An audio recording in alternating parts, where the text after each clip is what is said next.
How do you make sure that every scene in your screenplay has conflict?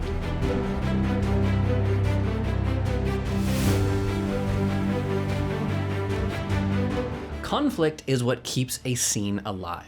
It doesn't always mean people are fighting, it just means opposition. So two people, ideas, or goals pulling in different directions. Start by asking one question. What does my character want in this scene? And what is stopping them from getting it? That obstacle can be another person, it can be a rule or a lie, or even something in their own fear.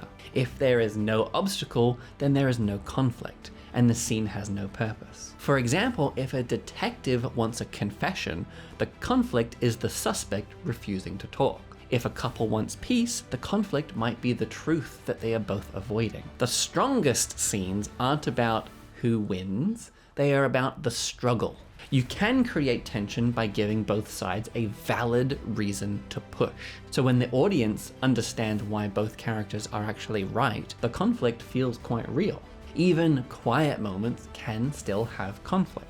Two people trying to connect, but holding back emotionally. That's internal conflict. A character choosing to stay silent when they should speak, that's conflict too. Conflict can exist in dialogue, action, or subtext. It's not just about what is said, but it's about what is withheld. If you ever feel a scene dragging, you can ask, what does each person want right now? And how are they clashing? So if you can't answer, the scene might not belong in the script, or it might need a bit of tweaking. Every scene forces a choice.